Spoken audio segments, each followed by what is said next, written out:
Diabetes म्हणजे नेमकं काय? त्याच्यामध्ये टाइप 1 आणि टाइप 2 ह्यामधला फरक काय असतो? कमी वयात डायबिटीजचं प्रमाण हे वाढत चाललेलं आहे. ह्याची मुख्य कारणं काय आहेत? फॉर एक्झाम्पल समजा मला डायबिटीज झाला.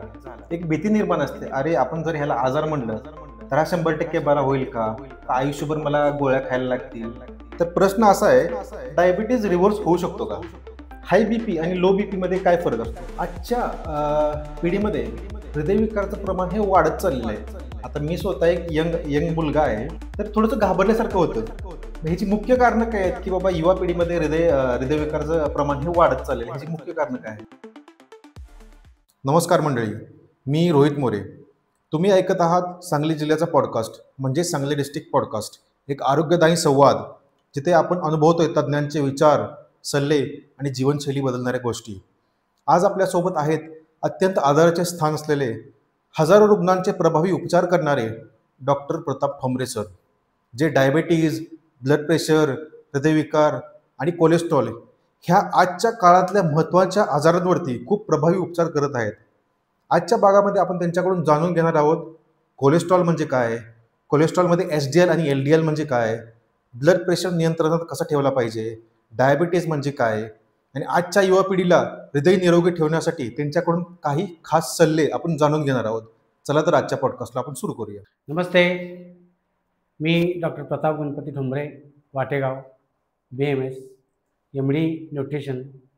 गेली 43 वर्ष वाटेगावमध्ये प्रॅक्टिस करतो. मी स्वतः रिव्हर्सल डायबिटीस प्रोग्राम माझा आहे आणि त्या प्रोग्रामच्या अंतर्गत 350-400 पेशंट आत्तापर्यंत मी डायबिटीस रिव्हर्स केलेले आहेत.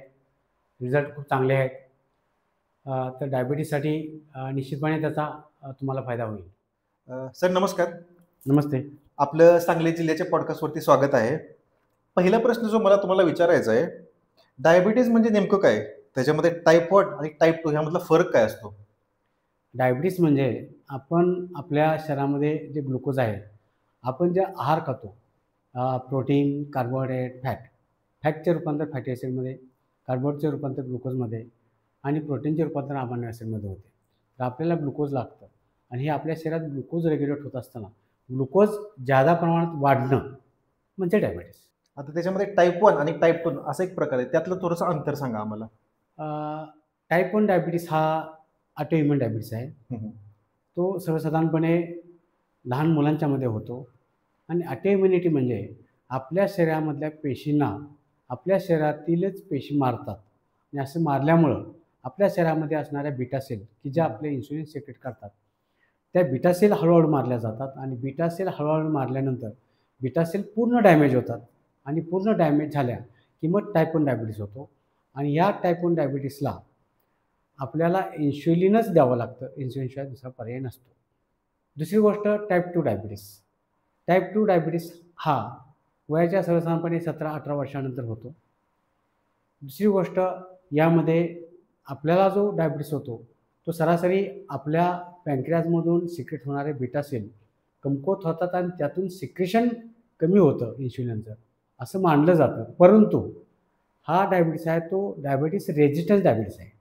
म्हणजे तुमच्या माझ्या शरीरामध्ये इन्शुलिन आहे, पण ते इन्शुलिन बरोबर काम करत नाही आणि त्यामुळं टाईप 2 डायबिटीस निर्माण होतो. आता आपण सर्रास बातम्या वगैरेमध्ये बघतो, तरी कमी वयात डायबिटीजचं प्रमाण हे वाढत चाललेलं आहे. ह्याची मुख्य कारणं काय आहेत?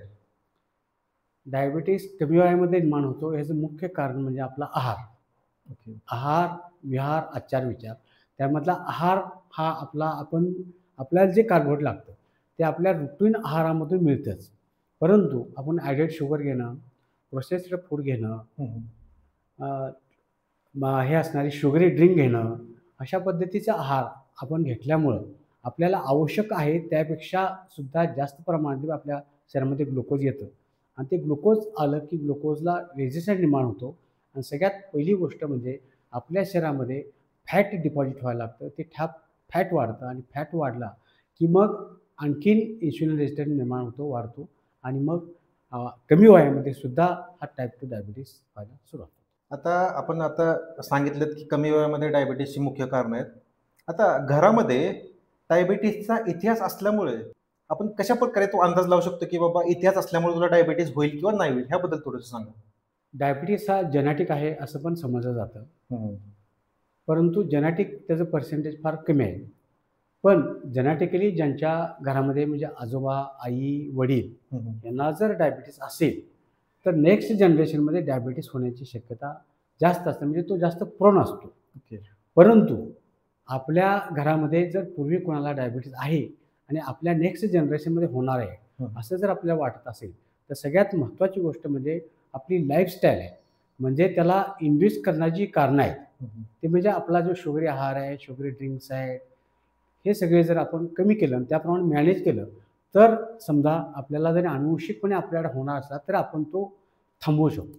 आता डायबिटीसची सुरुवातीची लक्षणं कोणकोणती असतात की बाबा आता म्हणजे मला काहीतरी अशक्तपणा येतोय, अशासारखी डायबिटीसची सुरुवातीची लक्षणं कोणकोणती असतात? डायबिटीसमध्ये सुरुवातीला लघवीला भरपूर वेळा जावं लागतं, भूक भरपूर लागते, भरपूर खावंसं वाटतं, वजन वाढत जातं आणि थोडं थोडं थोडं जास्त वेळा सारखं खावंसं वाटतं. शुगरी पदार्थांचं जास्तीत जास्त आपल्याला ॲडिक्शन होतं, आणखी सारखी सारखी ती खावीशी वाटतात आणि अशा पद्धतीचा होता आणि विकनेस पण यायला लागतो. अशा पद्धतीने जर लक्षण निर्माण व्हायला लागले तर आपल्याला डायबिटीस आहे का काय हे आपण संशोधन करायला पाहिजे. त्यासाठी मग आपल्याला आपली शुगर, फास्टिंग आणि PP आणि सगळ्यात महत्त्वाची गोष्ट म्हणजे आपलं HbA1c तपासलं पाहिजे आणि त्याबरोबर आणखी एक म्हणजे आपल्याला फास्टिंग इन्शुलिन तपासायला पाहिजे. आता फॉर एक्झाम्पल आपण बोलायला गेलो, आता मला डायबिटीसचं निदान झालेलं आहे, तर निदान झाल्या पहिल्या 3 महिने त्या पर्टिक्युलर पेशंटने काय दक्षता घेतली पाहिजे? पहिले 3 महिने डायबिटीस झाला आपल्याला आत्ता डिटेक्ट झाला परंतु त्याची नेमकी कारवाई 1-2 वर्ष अगोदर चालू असते. त्यामुळे डायबिटीस झाला की आपल्याला पहिली गोष्ट आपण फास्टिंग, PP शुगर करून घेतली पाहिजे, HbA1c करून घेतलं पाहिजे आणि मग आपल्या लाईफस्टाईलमध्ये नेमकी कशामुळे आपल्याला डायबिटीस झाला, आपली लाईफस्टाईल कशा पद्धतीची आहे आणि ही लाईफस्टाईल जर आपण हळूहळू चेंज केली आणि लगेच आपण मेडिसिनकडे जाण्याच्या ऐवजी जर आपण आपल्या आहाराचं मॉडिफिकेशन केलं, आपल्या आहारामध्ये चेंज केला, ती म्हणजे बैठक जीवनशैली ती कमी केली, एक्झरसाईज केला तर मग आपल्याला हळूहळू लक्षात येते की आपल्याला शुगर किती कंट्रोल येते आणि मग ती किती कंट्रोलमध्ये येते बघून मग आपण मेडिसिनकडे जायला काय हरकत नाही. बरं, आता डिटेक्ट झाल्यानंतर 100% आपल्याला आहाराच्या पण मर्यादा असतात. आता डायबिटीस झालेल्या पेशंटला त्यांच्या आहाराबद्दल थोडंसं आम्हाला सांगा, बाबा कशा प्रकारे तुम्ही सुरुवातीच्या पिरियडमध्ये आहार घेतले पाहिजे, हे आहार घेतलं तर 100% तुमचं डायबिटीस कंट्रोलमध्ये येऊ शकतो, त्या संदर्भात थोडीशी आम्हाला माहिती द्या. डायबिटीस हा मुळात लाईफस्टाईल डिसीज आहे. ओके. लाईफस्टाईल म्हणजे आपल्या जीवनमानची पद्धती बदलल्या, त्या पद्धती बदलली आहे आणि सगळ्यात महत्त्वाचं गोष्ट म्हणजे आपण मगाशी म्हटल्याप्रमाणे की आपल्या खाण्यामध्ये सगळं प्रोटीन, फॅट, कार्बोहायड्रेट आपण नॅचरल सोर्समध्ये जर घेतलं तर निश्चितपणे त्याचा आपल्याला फायदा होतो. परंतु आपण आज जे फूड घेतोय ते प्रोसेस्ड फूड घेतोय, पॅक फूड घेतोय, ॲडेड शुगर घेतोय. दुसरी गोष्ट आपली लाईफस्टाईलमध्ये आपण एक्झरसाईज करत नाही. दुसरी गोष्ट म्हणजे योगा, प्राणायाम कुठलाच काय आपण एक्झरसाईज करत नाही. ह्या जर सगळ्या गोष्टी आपण करत राहिलो तर निश्चितपणे आपल्याला सगळ्या गोष्टीचा फायदा होतो. कारण आपण जे आज बीट घेतोय म्हणजे गहू घेतोय, त्या गहूमध्ये ग्लुटेन आहे. आपल्याला एवढा डायबिटीस निर्माण का झाला ह्यात सगळ्यात महत्त्वाची गोष्ट म्हणजे आपण जे हा बीट घेतोय, जेनेटिक मॉडिफाईड बीट घेतोय, यामध्ये ग्लुटेन आहे. ते ग्लुटेन आपल्या पॅनक्रियासवर मधला बीटा सेल आहे, त्या बीटा सेल हळूहळू डॅमेज करते, म्हणजे स्लो पॉयझनिंग करते आणि स्लो पॉयझनिंग झाल्यामुळं आपल्यातला बीटा सेलमधून सिक्रेट होणारी इन्शुलिन सिक्रेशन कमी होते, आणखीन रेजिस्टन्स निर्माण होऊन आपल्याला डायबिटीस होते. त्यामुळे अशा पद्धतीच्या म्हणजे आहाराचं आपण प्रॉपर नियोजन केलं तर निश्चितपणे आपल्याला आपण हा डायबिटीस कंट्रोलमध्ये ठेवू शकतो. फॉर एक्झाम्पल समजा मला डायबिटीस डिटेक्ट झाला, एक भीती निर्माण असते, अरे आपण जर ह्याला आजार म्हणलं तर हा 100% बरा होईल का आयुष्यभर मला गोळ्या खायला लागतील? तर प्रश्न असा आहे, डायबिटीस रिव्हर्स होऊ शकतो का? डायबिटीस रिव्हर्स निश्चितपणे होऊ शकतो, पण डायबिटीस रिव्हर्स करण्यासाठी जो प्रोटोकॉल आहे तो प्रोटोकॉल फॉलो करणं गरजेचं आहे. दुसरी गोष्ट म्हणजे आपण म्हटलं की डायबिटीस रिव्हर्सल होऊ शकतो, तसा तो रिव्हर्स पण होतो. ओके. समजा मी डायबिटीस रिव्हर्सल करण्यासाठी काय प्रयास केले, आणखी काय केलं आणि माझा डायबिटीस रिव्हर्स झाला, पूर्ण माझी शुगर नॉर्मल आहे, सगळ्या गोष्टी नॉर्मल आहेत, पण आपली लाईफस्टाईल आहे ती पुन्हा जर ओरिजिनल पद्धतीवर आपण जर आणली तर डायबिटीस पुन्हा रिव्हर्स पण होतो. तो डायबिटीस निश्चितपणे रिव्हर्स होतो. आता त्याच्यानंतर जरासं टेक्निकली आपण बोलायला गेलं, पर्टिक्युलरली डायबिटीसच्या पेशंटसाठी GLP-1 किंवा असे नवीन इंजेक्शन्स आहेत, त्याबद्दल आपलं व्यक्तिगत काय मत आहे? डायबिटीस रिव्हर्ससाठी मेडिसिन आपण ॲलोपॅथीमध्ये आहेतच. त्याबरोबर GLP-1 म्हणजे आपल्या शरीरामध्ये असणारं ग्लुकागॉन लाईक प्रोटीन हे आहे. हे ग्लुकागॉन लाईक प्रोटीन आहे, हे आपल्या इंटेस्टाईनमधून रिलीज होतं. आणि इंटेस्टाईनमध्ये रिलीज होण्यासाठी नेमके आपल्याला 3-4 प्रकारच्या पद्धतीमध्ये आपल्या आहारामध्ये बदल करावे लागतात. ती पहिली गोष्ट म्हणजे आपण आपल्या आहारामध्ये जर इसबगोल घेतलं तर इसबगोल हसकं घेतला, इसबगोल घेतलं तर त्यामुळं काय होतं, त्यामुळं आपलं बल्क फॉर्मेशन होतं, आपल्याला सॅटाईटी येते, म्हणजे आपल्याला पोट भरल्यासारखं वाटतं, पुन्हा पुन्हा आपण आहार घेत नाही. आणि त्याबरोबरच हे GLP काय होतं, ॲक्टिवेट होतं. आणि GLP ॲक्टिवेट झालं तर GLP ॲक्टिवेट झाल्यानंतर काय करतं, महत्त्वाची गोष्ट म्हणजे आपल्या शरीरामध्ये ग्लुकोज रेग्युलेशनसाठी 2 फॅक्टर आहेत. ते म्हणजे एक इन्शुलिन आहे आणि दुसरं ग्लुकागॉन आहे. तर इन्शुलिन काय करतं, इन्शुलिन आपल्या शरीरामध्ये जी शुगर निर्माण होते, जी शुगर झालेली निर्माण रेग्युलेट करण्याचं काम करतं. म्हणजे आपण शुगरी पदार्थ आपण घेतले की शुगर वाढते आणि ब्रेनला सिग्नल जातो आणि इन्शुलिन सिक्रेट होतं. आणि इन्शुलिन काय करतं, आपल्या पेशीला ॲक्ट करतं, आपल्या पेशीमध्ये असणारे रिसेप्टर ओपन करतं आणि हे ग्लुकोज आपल्या पेशीमध्ये आणि ऑर्गनमध्ये टाकलं जातं आणि अशा पद्धतीनं इन्शुलिन सिक्रेट करतं. आपल्या शरीरामध्ये ज्यावेळेला ग्लुकोज लेवल कमी होते त्यावेळेला हे ग्लुकागॉन काय करतं, हे ग्लुकागॉन आपल्या शरीरामधील असणारं फॅट आणखीन ग्लुकागॉन हे काय करतं, आपल्या ग्लुकोजमध्ये रिलीज केलं जातं आणि आपली शुगर नॉर्मलाइज करायसाठी उपयोग होतो. म्हणजे सगळ्यात महत्त्वाची गोष्ट म्हणजे GLP आहे, हे महत्त्वाचं ॲक्ट असं होतं आणि अशा पद्धतीने कार्य करतं. ह्यासाठी आपल्याला मगाशी सांगितल्याप्रमाणे आपण तुम्हाला इसबगोल घेतलं पाहिजे, दारू हळद घेतली पाहिजे आणि हळद घेतली पाहिजे. हळदमध्ये असणारे कर्क्युमिन आहे ते आपल्याला त्यासाठी चांगलं उपयोग होतं आणि अशा पद्धतीने हे कार्य करतं. याच्याबरोबर आपल्याला ह्याचं इंजेक्टेबल मिळतं आपल्याला, परंतु आपण जर ओरली घेतलं तर मुख्यतः आपण इंटेस्टाईनमधून काम करत असल्यामुळे त्याचा आपल्याला इफेक्ट चांगल्या पद्धतीने होऊ शकतो. पुढचा प्रश्न मला तुम्हाला असा विचारायचा, हाय BP आणि लो BP मध्ये काय फरक असतो?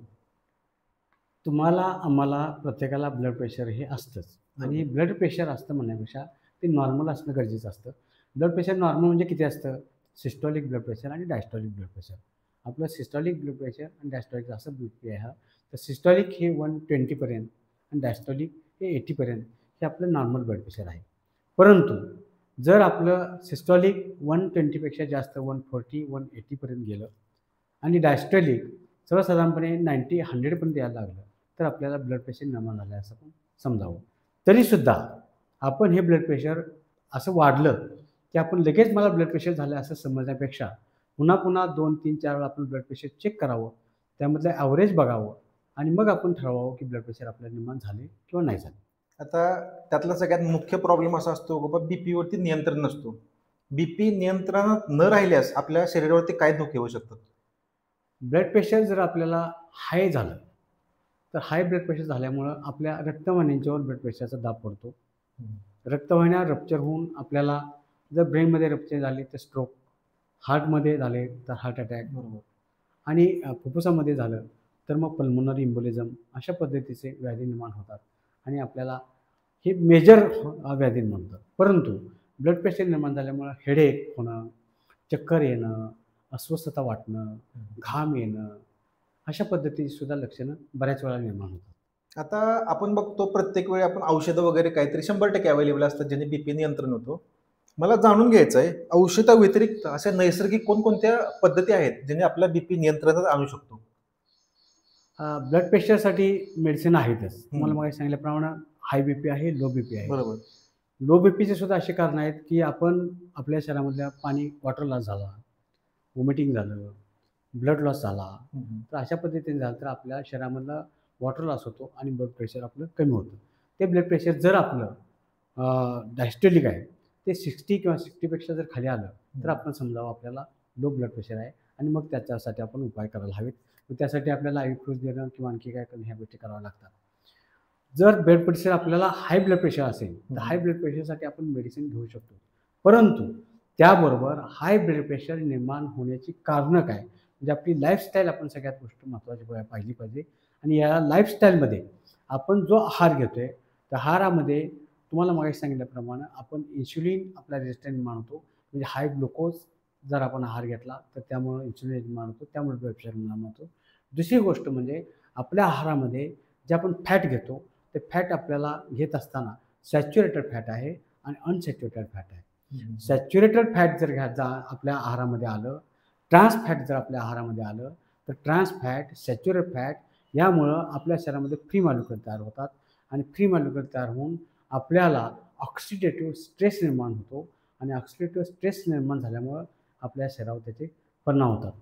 तर आपण आहारात जर आपला जर ऑक्सिडेटिव्ह स्ट्रेस निर्माण न होणारा असा जर आहार घेतला, म्हणजे अशा पद्धतीचे फॅट घेतलं, तर आपण निश्चितपणे आपल्याला हा ब्लड प्रेशर आपण आहारानं सुद्धा नियंत्रित करू शकतो. आहारामध्ये प्रामुख्याने आपण हे स्पायसी फूड आहे किंवा चिकन मटण वगैरे आहे, अशा पद्धती जर आपण आहार जर कमी केला तर निश्चितपणे आपल्याला ब्लड प्रेशर आपण कंट्रोलमध्ये ठेवू शकतो. म्हणजे हे झालेच आपल्या नैसर्गिक पद्धतीच्या अंडर आपण करू शकतो. आता दुसरे म्हणजे आपण ज्याला ब्लड प्रेशर आहे तो 100% आपण त्याला व्यायामाचा सल्ला 100% देतो. व्यायामाचा बीपीवरती कितपत परिणाम होऊ शकतो किंवा नियंत्रित होईल नाही होईल असा कितपत परिणाम होऊ शकतो व्यायामाचा बीपीवरती? पहिली गोष्ट म्हणजे आपल्याला सिलेंड्रिकल म्हणजे आपण एका जागेवर बसून राहणं, एक्सरसाइज न करणं, ह्या सगळ्या गोष्टींच्यामुळं आपल्या शरीरामध्ये इन्सुलिन रेजिस्टंट म्हणून आपल्यामध्ये स्थूलता निर्माण होते आणि स्थूलता निर्माण झाली की मग आपल्याला हळूहळू ब्लड प्रेशर निर्माण होतं. आपल्या सगळ्या गोष्टी रेग्युलेट होण्यासाठी आपल्याला एक्सरसाइजची सुद्धा गरज असते. पण जर आपण एक्सरसाइज व्यवस्थित केला तर सगळ्यात महत्त्वाची गोष्ट म्हणजे आपल्या शरीरामध्ये जसं ब्लड सर्क्युलेशन आहे त्याप्रमाणे आपल्या शरीरामध्ये लिम्फॅटिक ड्रेनेज पण आहे. मग लिम्फॅटिक ड्रेनेज आणि ब्लड सर्क्युलेशन जर आपण व्यवस्थित व्हायचं असेल तर आपल्याला एक्सरसाइज आपल्याला करायला पाहिजे आणि तो एक्सरसाइज म्हणजे स्ट्रेंथ, स्टॅमिना, फ्लेक्झिबिलिटी अशा पद्धतीचा एक्सरसाइज करायला पाहिजे. एक पहिली गोष्ट. दुसरी गोष्ट, आपण जर योगासारखे जर एक्सरसाइज केला, योग आणि प्राणायाम, तर योग केल्यामुळं आपण आपल्या फुफ्फुसाचा व्यायाम होतो आणि फुफ्फुसाचा ज्यावेळेला व्यायाम होतो त्यावेळेला आपल्याला ऑक्सिजनेटेड आपल्याला म्हणजे ऑक्सिजन भरपूर मिळतो आणि ऑक्सिजन भरपूर मिळाल्यामुळं आपल्या ब्लडमध्ये सर्क्युलेशनमध्ये सुद्धा ऑक्सिजन येतो आणि त्यामुळे त्याचा पण आपल्याला फायदा होतो. आणि तिसरी गोष्ट म्हणजे ज्यावेळेला आपण एक्सरसाइज करतो, उदाहरणार्थ प्राणायाम करतो, कपालभाती करतो, अनुलोम प्राणायाम करतो, यावेळेला आपल्या ह्या श्वासाच्या एक्सरसाइजबरोबर आपल्या शरीरामध्ये नायट्रिक ऑक्साईड रिलीज होतं आणि नायट्रिक ऑक्साईड हे आपल्याला कुठल्याही आहारामधून मिळत नाही. ज्यावेळेला आपण एक्सरसाइज करतो त्या एक्सरसाइजमधून नायट्रिक ऑक्साईड रिलीज होतं आणि रिलीज झालेलं नायट्रिक ऑक्साईड काय करतं, आपल्या रक्तवाहिन्यामध्ये जातं आणि रक्तवाहिन्या आपल्या डायमीटर वाढवतं आणि रक्त पातळ ठेवायचं काम करतं आणि अशा पद्धतीनं आपल्याला प्राणायाम, कपालभाती, योगा हा एक्सरसाइज निश्चितपणे आपल्याला ब्लड प्रेशर कंट्रोल करण्यासाठी फायदेशीर ठरतो. आता मी स्वतः काही पेशंट बघितल्यात, बाबा पहिल्यांदा बीपीचं रिडिंग एक आलं, 2 मिनिटानंतर बीपीचं रिडिंग वेगळं आलं, बरोबर आहे. हे वेगळं वेगळं रिडिंग येण्यामागचं मुख्य कारण काय असतं? प्रत्येक वेळी वेगळं वेगळं येणं. आमचं ब्लड प्रेशर हे मानसिक ताणतणावावर पण अवलंबून आहे, आपल्या हार्मोनवर पण अवलंबून आहे. एन्झायटी असली, ताणतणाव असलं की आपलं ब्लड प्रेशर सर्क्युलेशन फास्ट होतं आणि ब्लड सर्क्युलेशन फास्ट झाल्यामुळं आपलं ब्लड प्रेशर वाढतं. तेच आपण एक 5 मिनिटानंतर 10 मिनिटांना आपण स्टेबल झालो, शांत झालो, तर कदाचित ब्लड प्रेशर आपल्याला नॉर्मल येऊ शकतं. मग ब्लड प्रेशर वाढणं, कमी जास्ती होणं हे आपल्या ताणतणावावर पण अवलंबून आहे. हे ताणतणावामुळेच आपलं ब्लड प्रेशर आपण कमी जास्ती होऊ शकतं आपल्याला. आजच्या पिढीमध्ये हृदयविकाराचं प्रमाण हे वाढत चाललेलं आहे. आता मी स्वतः एक यंग मुलगा आहे, तर थोडंसं घाबरल्यासारखं होतं. मग ह्याची मुख्य कारणं काय आहेत, की बाबा युवा पिढीमध्ये हृदयविकाराचं प्रमाण हे वाढत चाललेलं आहे, ह्याची मुख्य कारणं काय आहेत? मुख्यत्वे करून आपली बैठी जीवनशैली, दुसरी गोष्ट म्हणजे आपला आहार, तिसरी गोष्ट म्हणजे व्यायामाचा अभाव, चौथी गोष्ट म्हणजे मानसिक ताणतणाव. ह्या सगळ्या गोष्टीचा परिणाम म्हणून आपल्याला ह्या सगळ्या गोष्टी निर्माण होत असतात. आपल्या जीवनशैलीमध्ये जर आजसुद्धा आपण अगदी सुरुवातीपासून, अगदी लहानपणापासून आपल्या आहारामध्ये आज बघा, आपण उठले की अगोदर चहा, बिस्किट, टोस्ट अशा पद्धतीचा आहार घेतो. दुसरी गोष्ट म्हणजे आपल्याला खाण्यामध्ये आईस्क्रीमसारखे पदार्थ हे आपण खायला घेतो. तिसरी गोष्ट म्हणजे आपण वडा, पाव इत्यादी समजा की जेणेकरून जे तेल पुन्हा पुन्हा उकळलं जातं अशा पद्धतीचं ट्रान्स फॅट आणि पुन्हा पुन्हा हे केलेलं आपल्याला जे आपण वापरतो ते पण आपल्याला कारणीभूत होतं. चौथी गोष्ट म्हणजे आज पूर्वी आपण जे लाकडी घाण्याचं तेल घेत होतो, परंतु आज आपण सगळं घेतो ते रिफाईंड तेल घेतोय. रिफाईंड तेल हे रिफाईंड तेल बनवलं जात असताना मुख्यत्वे करून यामध्ये मिनरल ऑइल, पाम तेल, यानंतर पेट्रोल आणि डिझेल हे जादा प्युरिफाईड करून त्यामधलं सुद्धा काही वापरलं जातं. अधिक ह्यामध्ये जे बेसिक तेलासाठी वापरणारे घटक आहेत, समजा आपण सोयाबीनचं तेल असेल किंवा शेंगदाणा तेल असेल, त्याचं पर्सेंटेज त्यामध्ये कमी आहे. यामध्ये फक्त स्मेल दिला जातो आणि अशा पद्धतीची तेलं ही तयार करत असताना ही तेलं आपल्याला रिफाईंड करत असताना 108 ते 180 अंश फॅरेनहाईट एवढं टेम्परेचर दिलं जातं. त्यावर टेम्परेचरमधून यामध्ये लागणारं आपल्याला इसेन्शियल ऑइल म्हणजे ओमेगा 3 निघून जातं. त्यामध्ये ट्रान्स फॅट राहतं आणि ट्रान्स फॅट म्हणजे आपल्याला यामधून फ्री मॉलिक्युल तयार होतात आणि हे आपल्याला सगळे घातक आहेत. आणि अशा पद्धतीचं आपली लाईफस्टाईल आहे ही जर आपण अगदी लहानपणापासूनच आपल्या आहारामध्ये आणि ह्याला सगळ्यात महत्त्वाची गोष्ट म्हणजे आपल्या फॅमिलीमध्येच जर आपण आपल्या अशा पद्धतीचं आहाराचं नियोजन जर करत राहिलो आणि आपल्या खाण्यामध्येच आली नाही तर आपल्याला भीती निर्माण व्हायचं कारण नाही आणि मग आपल्याला सगळ्या गोष्टीपासून आपण वाचू शकेल. तर सगळ्यात महत्त्वाची गोष्ट म्हणजे आपली लाईफस्टाईल मॉडिफिकेशन हे सगळ्यात जास्त महत्त्वाचं आहे. भीती बाळगण्यापेक्षा आपल्याला लाईफस्टाईल मॉडिफिकेशन करूया. लाईफस्टाईल मॉडिफिकेशन केलं तर निश्चितपणे आपल्याला चांगला फायदा झाल्याशिवाय राहणार. म्हणजे लाईफस्टाईल जे आजच्या युवा पिढीचं आहे ते सगळ्यात मोठं कारण आहे हृदयविकारासाठी. अगदी बरोबर. आता जेव्हा आपण हृदयविकाराबद्दल बोलतो तर खूप सहज वापरला जाणारा शब्द म्हणजे कोलेस्ट्रॉल. कोलेस्ट्रॉल म्हणजे नेमकं काय? कोलेस्ट्रॉल म्हणजे आपल्या शरीरामध्ये 2 पद्धतीचं कोलेस्ट्रॉल असतं. HDL कोलेस्ट्रॉल म्हणजे हाय डेन्सिटी कोलेस्ट्रॉल आहे आणि LDL कोलेस्ट्रॉल म्हणजे लो डेन्सिटी कोलेस्ट्रॉल. हे आपल्याला कोलेस्ट्रॉल हे तुमच्या माझ्या शरीरामध्ये आवश्यकच आहे. हे अनावश्यक नाही. परंतु आपल्या शरीरामधला HDL आणि LDL कोलेस्ट्रॉल हे आपल्याला नॉर्मल रेंजमध्ये राहायला पाहिजे. पहिली गोष्ट म्हणजे आपल्याला हाय डेन्सिटी कोलेस्ट्रॉल हे आपल्याला भरपूर प्रमाणामध्ये शरीरात पाहिजे. ते जर असेल तर आपल्याला लो डेन्सिटी म्हणजे आपण बॅड कोलेस्ट्रॉल म्हणतो, तर बॅड कोलेस्ट्रॉल हे कमी करण्याचं काम हे HDL कोलेस्ट्रॉल करतं.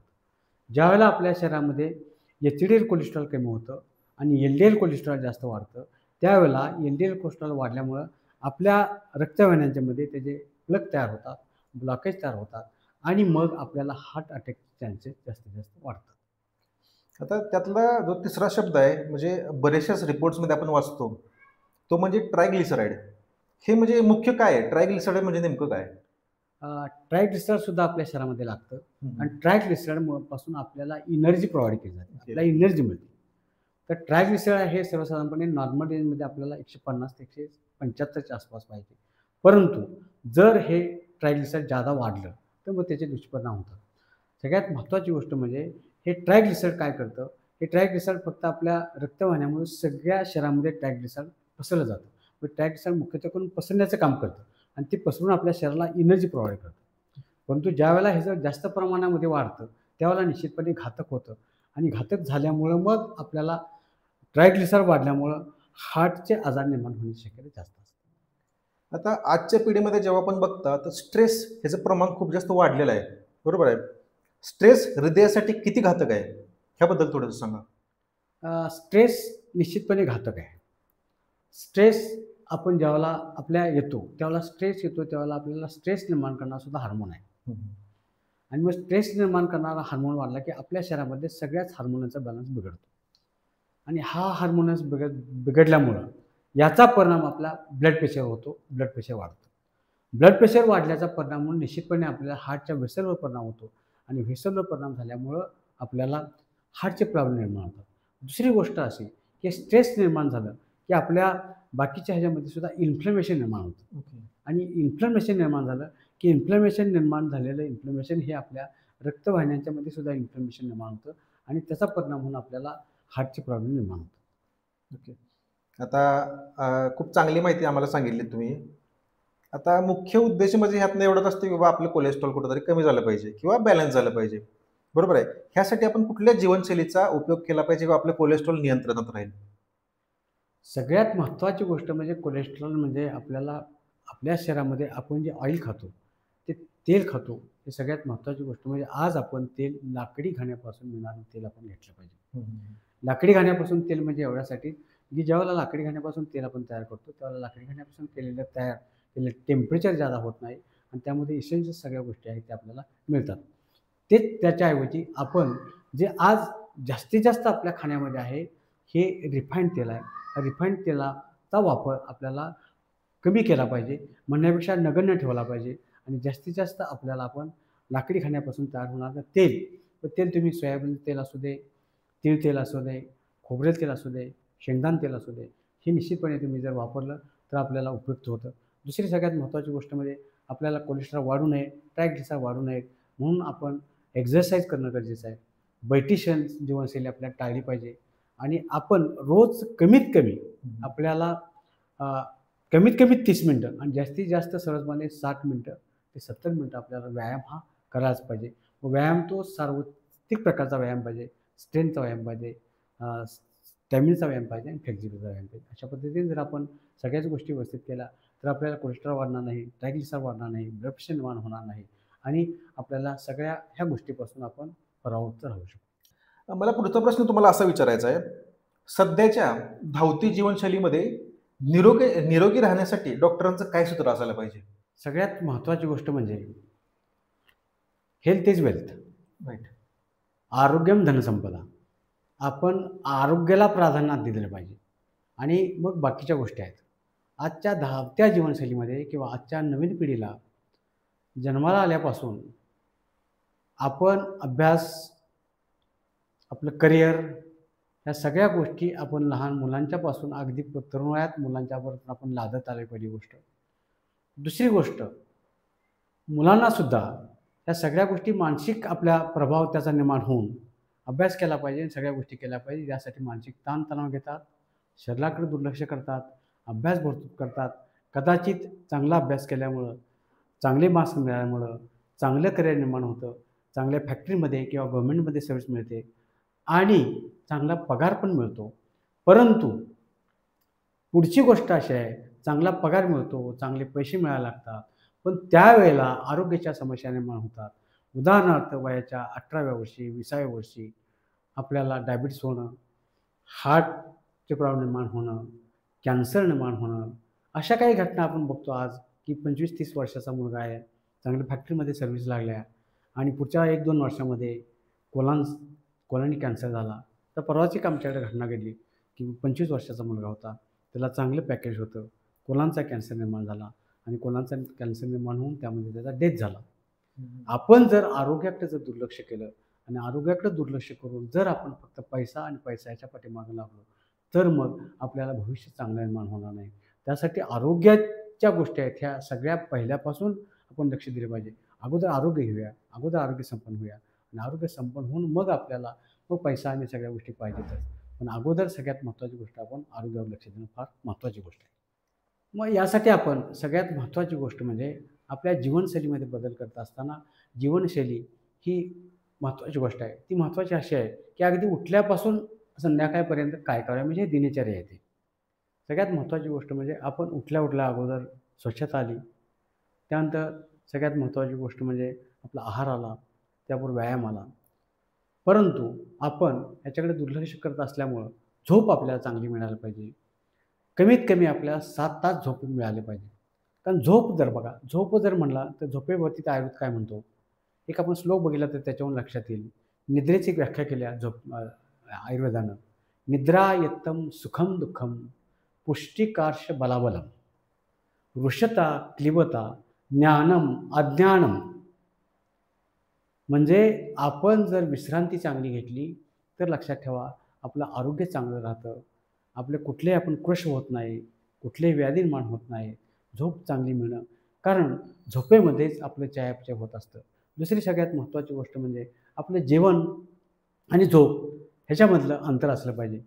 आपण संध्याकाळचं जेवण घेत असता जास्तीत जास्त आपल्या संध्याकाळी 7च्या आत जेवण घेतलं पाहिजे. कारण जोपर्यंत सूर्यशक्ती आहे तोपर्यंत तुमचा माझा कोष्ठाग्नी चांगला असतो आणि कोष्ठाग्नी चांगला असल्यामुळं पचनशक्ती चांगली असते आणि त्यामुळं आपण जे काही आहार घेऊ त्याचं पचन होतं. आपण 10ला जेवतो आणि 11ला झोपतो, त्याच्याऐवजी आपण जर 7ला जर जेवण केलं आणि त्यानंतर 2 तासानं जर आपण जर झोपी गेलो तर मधल्या काळामध्ये 2 तासाचं कालावधी आहे तो आपल्याला मेटाबॉलिझमसाठी मिळतो. चयापचय क्रिया व्यवस्थित होतात आणि आपलं आरोग्य पण चांगलं राहतं. त्या दृष्टीनं आपण विश्रांती पण तितकीच महत्त्वाची आहे. आरोग्याच्या दृष्टीनं आपण काम पण महत्त्वाचं आहे, त्यामुळे विश्रांती पण तितकीच महत्त्वाची आहे. आता वयोवृद्धांसाठी मला विशेष प्रश्न तुम्हाला असा विचारायचा आहे, की त्यांच्यामध्ये डायबिटीज असेल किंवा बीपी सांभाळताना त्यांनी व्यक्तिगत कोणकोणती खबरदारी घेतली पाहिजे किंवा विशेष खबरदारी कोणती घेतली पाहिजे? पहिली गोष्ट म्हणजे वयोवृद्धांच्या बाबतीत महत्त्वाची सगळ्यात गोष्ट आहे, ती म्हणजे ॲक्टिव्ह राहणं गरजेचं आहे. जर वयानुसार मनुष्य ॲक्टिव्ह राहिला नाही, उदाहरणार्थ आज वयाच्या 98 वर्षी मनुष्य रिटायर होतो आणि एकदा रिटायर झाला, की त्याच्या डोक्यामध्ये असा विषय असतो, की मी आता निकामी झालो. म्हणजे मला आता काम करायची गरज नाही. आणि हा जर डोक्यात विषय घेतला आणि मला आता कामाची गरज नाही, कुठल्या गोष्टीची गरज नाही, तो जर डल झाला, ॲक्टिव्हनेस त्याच्यातला कमी झाला, तर मग त्या भाग त्याला पुढं तापदायक होतो. सगळ्यात महत्त्वाची गोष्ट म्हणजे आपण वयानुसार सुद्धा ॲक्टिव्ह राहिलं पाहिजे. दुसरी गोष्ट म्हणजे आहाराच्या बाबतीत म्हणजे जसं वय वाढतं तसं आपल्या शरीरामध्ये कॅल्शियम डेफिशियन्सी असते, व्हिटॅमिन डी डेफिशियन्सी असते, व्हिटॅमिन बी 12 कमी असते. त्यामुळं पौष्टिक आहार घेणं, योग्य प्रमाणामध्ये निद्रा घेणं. तिसरी गोष्ट म्हणजे भरपूर पाणी पिणं. चौथी गोष्ट म्हणजे सातत्यानं मेडिटेशन करणं. चौथी गोष्ट म्हणजे आपण आपलं संपूर्ण लाईफ ॲक्टिव्ह असलं पाहिजे. आणि सगळ्यात महत्त्वाची गोष्ट म्हणजे फॅमिली जर एकत्र असली तर एकत्र कुटुंबामध्ये आपण सगळ्यांच्यामध्ये मुलांच्यामध्ये ह्याच्यात रमून जाणं, असं जर राहिलं, ॲक्टिव्ह राहिलं, तर निश्चितपणे आपल्याला चांगलं आयुष्य मिळतं. आणि सगळ्यात महत्त्वाची गोष्ट म्हणजे ह्या आयुष्यामध्ये मेडिटेशन पण आपल्याला करायला हवं. आध्यात्मिकदृष्ट्या विचार केला तर सातत्यानं काही ना काही ते ग्रंथांचं वाचन, अभ्यास करणं, असं ॲक्टिव्ह राहिलं तर ब्रेन आपला ॲक्टिव्ह राहतो. आपल्या मेंदूला गंज चढत नाही आणि स्मरणशक्तीसुद्धा आपली शेवटपर्यंत चांगली राहते. ह्याचं उत्कृष्ट उदाहरण म्हणजे आपलं संशोधन आहे. जर मी कपालभाती, प्राणायाम जर करत राहिलो तर आपला शरीराचा ऑरा असतो, तो ऑरा चेक केला जातो. ऑरा आपण कपालभाती करण्याच्या अगोदर जर केला तर तो ऑरा माझा 100 आहे असं आपल्या लक्षात येतं. तोच ऑरा आपण कपालभाती 1 किंवा 2 वेळा केली तरीसुद्धा तो ऑरा आपल्या 1000 पर्यंत जातो. म्हणजे जर आपण अशा पद्धतीचा मेडिटेशन करत राहिलो, एक्सरसाइज करत राहिलो, ॲक्टिव्ह राहिलो, तर निश्चितपणे आपल्याला काही व्याधी होणार नाहीत. परंतु सगळ्यात महत्त्वाची गोष्ट आपल्याला जर काही व्याधी असलेच तर योग्य वेळी त्याची मेडिसिन घेणं ही पण आपल्याला गरजेची बाब आहे. कारण मेडिसिन आपण जर घेतली गेली नाहीत तर मग हार्टचा प्रॉब्लेम होऊ शकतात, ब्लड प्रेशर कमी जास्त होऊ शकतं. तिसरी गोष्ट म्हणजे ग्लुकोजच्या गोळ्या आहेत, साखरेच्या गोळ्या आहेत, तर आपण जर त्या नाही घेतल्या तर हायपोग्लायसेमिया होणं किंवा चुकून जर जादा घेतल्या गेल्या तर सुद्धा हायपोग्लायसेमिया होऊन लक्षात ठेवा प्रॉब्लेम होतात. किंवा आपल्या जर घेण्यात गोळी जादा खाल्ल्या तरीसुद्धा परिणाम होतो आणि न खाल्ल्या तरीसुद्धा परिणाम होतो. त्यामुळे ह्या सगळ्या गोष्टी आपण ह्या वयामध्ये त्याची काळजी घेणं गरजेचं आहे. आता महिलांसाठी एक विशेष प्रश्न आहे. शक्यतो आपण सगळीकडे बघतो मोनोपॉज नंतर हृदयविकाराचं प्रमाण हे वाढतं. ह्याच्या मागचं मुख्य कारण काय आहे? मोनोपॉजचं वय हे स्त्रियांच्यामध्ये सर्वसाधारणपणे 45 वर्षाच्या पुढे मेनोपॉज असतो. परंतु जर बऱ्याच स्त्रियांच्यामध्ये जर लवकर मेन्सेस गेल्या तरीसुद्धा त्याचा परिणाम होतो. सगळ्यात महत्त्वाची गोष्ट म्हणजे मेन्सेस येणं आणि मेन्सेस जाणं, ह्या 2 गोष्टी आहेत. ह्या 2 गोष्टी आपल्या हार्मोनवर अवलंबून आहेत. आपल्या शरीरामध्ये स्त्रियांच्यामध्ये आणि पुरुषांच्यामध्ये सुद्धा टेस्टोस्टेरॉन असतं, स्त्रियांच्यामध्ये सुद्धा टेस्टोस्टेरॉन असतं. हे ज्यावेळेला आपलं मेनोपॉज होतो त्यावेळेला शरीरामधलं टेस्टोस्टेरॉन कमी होतं आणि टेस्टोस्टेरॉन कमी झाल्यामुळं आपल्या शरीरामधील कोलेस्टेरॉल, ट्रायग्लिसराईड हे सगळ्या गोष्टी वाढायला लागतात आणि मग हृदयरोग निर्माण होण्याची शक्यता असते. कोलेस्ट्रॉल वाढण्याची सगळ्यात महत्त्वाची गोष्ट आहे की आपल्याला टेस्टोस्टेरॉन मॅनेज करणं गरजेचं आहे आणि टेस्टोस्टेरॉन मॅनेज करण्यासाठी आपण ॲक्टिव्ह राहिलं पाहिजे. म्हणून आपल्याला जसं मेन्सेस गेल्या तर मेन्सेस गेल्यामुळं टेस्टोस्टेरॉनमुळं जास्तीत जास्त परिणाम होतो आणि हार्ट अटॅक वगैरे येण्याचा संभव असतो. म्हणजे येतोच असं नाही. मला याच्या पुढचा प्रश्न तुम्हाला असा विचारायचा, सर्वसामान्य माणसाने कोणत्या नियमित चाचण्या करायला पाहिजेत निरोगी राहण्यासाठी? पहिली गोष्ट म्हणजे चाचण्या आपल्याला करत असताना आपलं CBC, ब्लड शुगर करून घेणं, अगदीच ओबेसिटी असली आणि काय असलं तर लिपिड प्रोफाईल करून घेणं, किडनी फंक्शन टेस्ट करून घेणं. आणि जर आपल्याला असं वाटत असलं की बाबा आपल्याला डायबिटीस वगैरे आपल्या अनुवंशिक आहे, तर मग आपल्याला फास्टिंग इन्शुलिन करून घेणं. ह्या सगळ्या जर आपण टेस्ट करून घेतल्या तर मग आपल्या सर्वसाधारण vitamin D, vitamin B12, calcium आपल्या शरीरामध्ये किती आहे ते आपण आपल्या टेस्ट करून घ्यायला पाहिजे. सर्वसाधारणपणे वयाचा काही फारसा फरक पडत नाही, पण आपल्याला रुटीन चेकअप म्हणून आपले एक 2 वर्षानंतर 1-2 वर्षानंतर हे आपल्या टेस्ट जर करून घेतल्या तर मग आपल्याला अंदाज येतो की आपल्या शरीरामध्ये काही बदल झाले किंवा नाही झाले. आता कोलेस्ट्रॉल असेल, डायबिटीज असेल, हे ह्याच्यासाठी आपले घरगुती उपाय काय करू शकतो आहाराव्यतिरिक्त? सगळ्यात पहिली महत्त्वाची गोष्ट म्हणजे हे आजार निर्माण झाल्यानंतर आपण डॉक्टरांच्याकडे जाऊन सगळ्या तपासण्या करून घेणं, आणि तो पार्ट सगळ्यात जास्त महत्त्वाचा आहे. घरगुती उपाय फारसे उपयोगी पडत नाहीत, पहिली महत्त्वाची गोष्ट म्हणजे. कारण आपण जर घरगुती उपाय करत बसलो तर त्यामुळं आपल्याला काय होतं की नेमकं आपल्या शरीरामध्ये शुगर लेवल किती आहे ते कळत नाही, ब्लड प्रेशर कमी आहे जास्त आहे हे कळत नाही, आणि आपण काहीतरीच उपाय करत राहतो.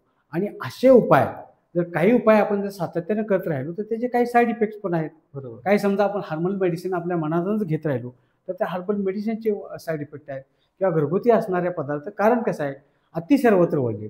कुठलीही गोष्ट आपण सातत्याने एखादी गोष्ट करत राहिलो तर त्याच्या आपले साईड इफेक्ट निर्माण होतात.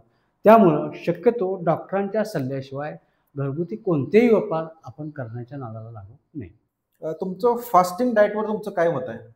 फास्टिंग हे आपल्या संपूर्ण आपल्या ह्याच्यामध्ये इतिहासामध्ये सुद्धा आपण फास्टिंग पाहतो. फास्टिंग म्हणजे उपवास करणं. बरोबर. उपवास हा सगळ्यात जास्त महत्त्वाचा मुद्दा आपल्या आहे. तो उपवास आपल्या शरीराला विश्रांती, शरीराला असा आवश्यक असते.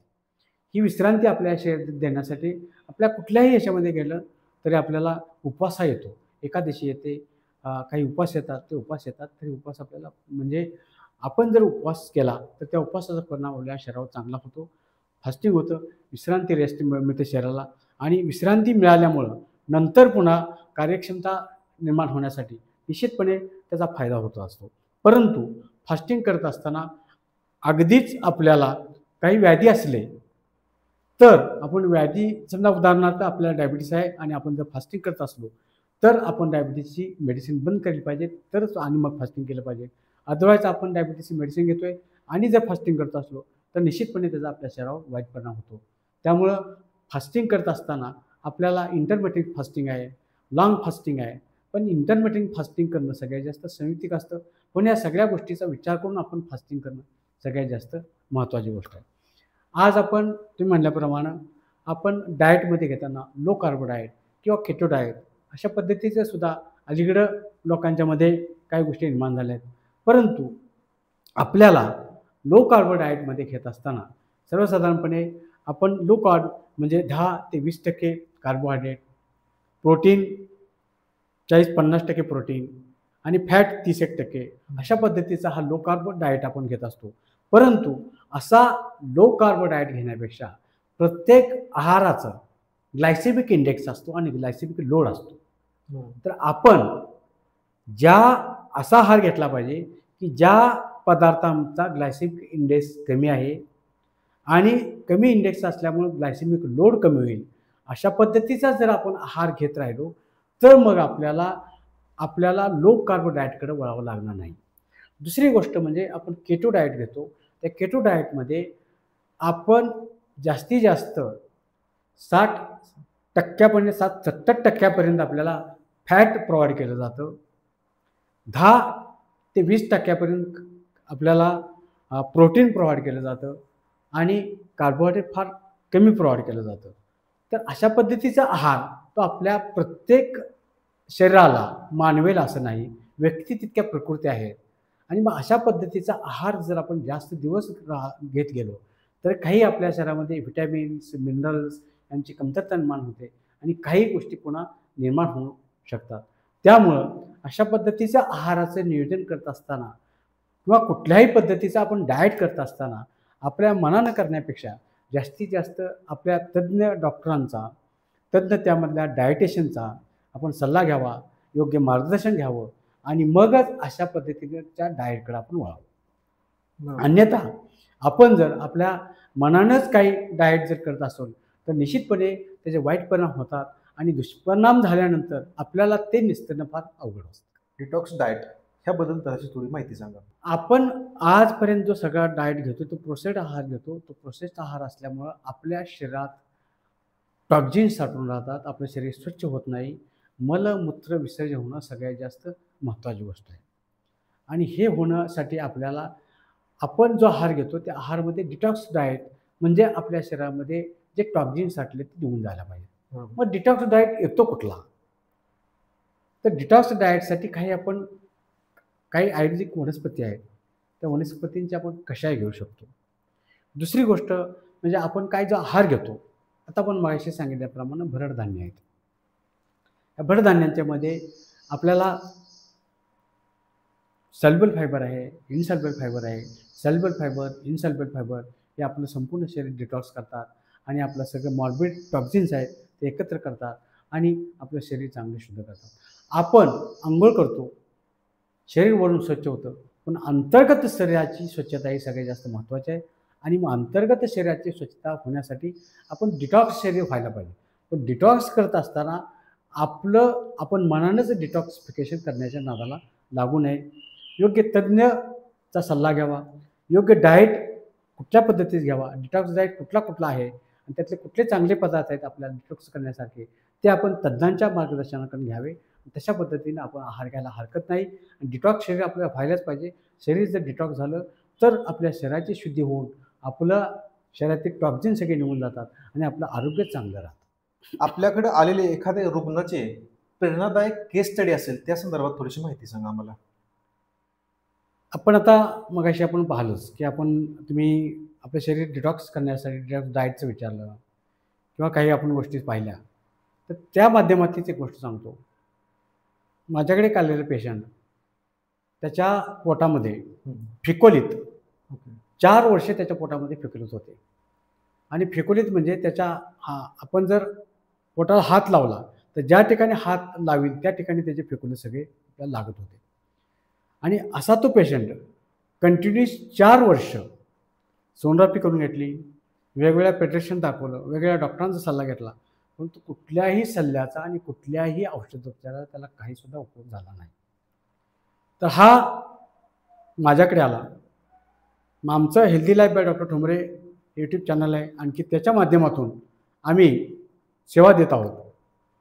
तर त्या मुलाला मी डिटॉक्स डाएट दिला, डिटॉक्स कषाय दिले आणि 6 महिन्यामध्ये त्याच्या शरीरातले संपूर्ण फिकोलीत पडून गेले. म्हणजे कदाचित त्याला सर्जरी करून सुद्धा आपण किती फिकोलीत काढणार होतो, पण ते संपूर्ण शरीर डिटॉक्सच्या माध्यमातून कमी झाले. त्याची बौद्धिक क्षमतासुद्धा कमी झाली होती. ती बौद्धिक क्षमता वाढायला लागली. त्याचं वजन 20 किलो होतं, त्याचं वजन 24 किलो झालं आणि आज तो पूर्णपणे नॉर्मल झाला आहे. आणि ह्याचं व्हायचं कारण श्रेय हे डिटॉक्सला टाळायचं आहे. त्याबरोबर त्याच्या खाण्यापिण्यामधला असणारा जो चुकीचा डाएट होता तो चुकीचा डाएटसुद्धा काढून टाकला आणि प्रॉपर डाएट दिला. त्याच्यामुळं त्याचं संपूर्ण शरीर आणि सगळं पोट त्याचं डिटॉक्स होऊन तो चांगला झालेला. आता तुमच्या माध्यमातून निरोगी राहण्यासाठी तरुण पिढीला एक संदेश किंवा आमची जी कम्युनिटी आपला व्हिडिओ बघणार आहे त्यांच्यासाठी एक छोटासा संदेश तुमच्या माध्यमातून. संदेश एकच, आरोग्यम धनसंपदा. म्हणजे आरोग्य अगोदर, त्यानंतर धन आणि त्यानंतर संपदा. त्यामुळं आरोग्याची काळजी घ्या, निरोगी जीवन जगा आणि निरोगी जीवन तुम्हाला मिळालं तर आपल्याला जे काही परमेश्वराने लाईफ दिले ते आपल्याला आजाराशिवाय आपण जगूया, व्याधीमुक्त जीवन जगूया. आणि व्याधीमुक्त जीवन जर जगलो तर हेल्दी आणि हॅपी लाईफ आपल्याला जगता येईल. त्यासाठी असंच जगावं हीच माझी इच्छा आहे. आता आपलं स्वतःचं रुग्णालय सुद्धा आहे, त्या संदर्भात थोडीशी माहिती आम्हाला सांगा. आणि त्या ठिकाणी आमच्या कम्युनिटीपैकी कोणी येणार असेल तर त्याने तुमच्यासाठी संपर्क कसा साधावा. तुमचं स्वतःचं यूट्यूब चॅनल सुद्धा आहे, त्याची लिंक मी डिस्क्रिप्शनमध्ये टाकतोय, ज्याचा लाभ सर्वांनी घ्यावाच. बरोबर आहे. तर आपल्या रुग्णालयाचा जो एक्सपिरियन्स आहे, सुरुवात कशी झाली आणि आम्ही तुमच्यापर्यंत कसं यावं ह्याबद्दल थोडंसं सांगा. 1982 साली मी प्रॅक्टिस चालू केलं. गेली 43 वर्ष प्रॅक्टिस करतो आहे. वाटेवा या ठिकाणी श्री शांती हॉस्पिटल या नावानं माझं हॉस्पिटल आहे. मी गेली 43 वर्ष सर्व पद्धतीचं माझ्याकडे हॉस्पिटल आहे. त्यामध्ये सर्जरी, सोनोग्राफी, एक्सरे या सगळ्या गोष्टी मी आजपर्यंत करतो आलो आहे. आजही ह्या सगळ्या गोष्टी मी प्रोव्हाइड करतो आहे. गेली 5 वर्ष मी healthy life by doctor P G. Thombare हे चॅनल ओपन केले. या चॅनलच्या माध्यमातून आणि हेल्दी लाईफ लोकांना मिळावं हा माझा संकल्प आहे. आणि हा संकल्प माझ्या डोक्यात येण्याची कल्पना म्हणजे मला 2006 पासून डायबिटीस आहे आणि हा 2006 पासून असणारा डायबिटीस माझा कोणत्याही पद्धतीने रिव्हर्स झाला नव्हता. परंतु मी स्वतः स्टडी करून सगळ्या गोष्टीचा अभ्यास करून 2020 पासून माझं HbA1c 10 होतं, ते माझं HbA1c आता बिलो 6 आहे. माझे फास्टिंग आणि PP शुगर विथ मेडिसिन पूर्वी 250 आणि 350 राहत होती. आता माझी विदाऊट मेडिसिन फास्टिंग 80 ते 100 आणि PP 140पेक्षा कधीही जादा गेलेली नाही. अशा पद्धतीनं मी माझं जीवन सुखी आणि संपन्न जीवन जगतोय. तर तुम्हाला कुणाला सुखी आणि संपन्न जीवन जगण्यासाठी, तुम्हाला व्याधीमुक्त जीवन जगण्यासाठी वाटेगाव ह्या ठिकाणी तुम्ही या. माझा नंबर आहे 99 75 46 33 50. तो नंबर घ्या आणि त्या ठिकाणी तुम्ही येऊन माझ्याशी संपर्क करून आपल्याला निश्चितपणे त्याचा लाभ झाल्याशिवाय राहणार नाही. सर नमस्कार. आमच्या चॅनलवरती आल्याबद्दल खूप खूप धन्यवाद. नमस्ते मोरे सर, आभारी आहे. तुम्ही जी ही सेवा करण्याची संधी दिली त्याबद्दल आपला खूप खूप धन्यवाद.